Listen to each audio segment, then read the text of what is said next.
If you want to block X from personalizing your experience with Grok, this quick tutorial will show you exactly where to find the setting and turn it off in just a few clicks. This is useful if you want more control over your privacy and prefer to limit how your activity on X is used with Grok. If this video helps, make sure to hit like and subscribe for more simple step-by-step tutorials. Let's get into it.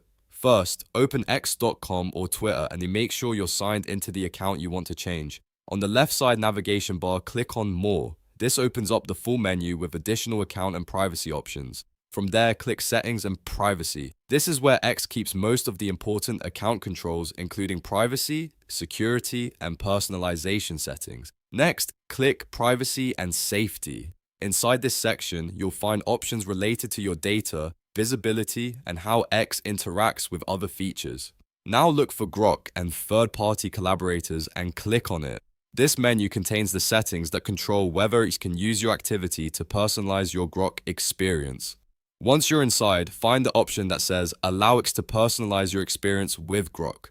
Simply toggle this setting off. As soon as you do that, you're blocking X from using that personalization feature with Grok. And that's it. The setting is now turned off and you've updated your preferences in just a few moments. If this video was helpful, please give it a thumbs up and subscribe to the channel for more fast social media and software tutorials. Thanks for watching and I'll see you in the next one.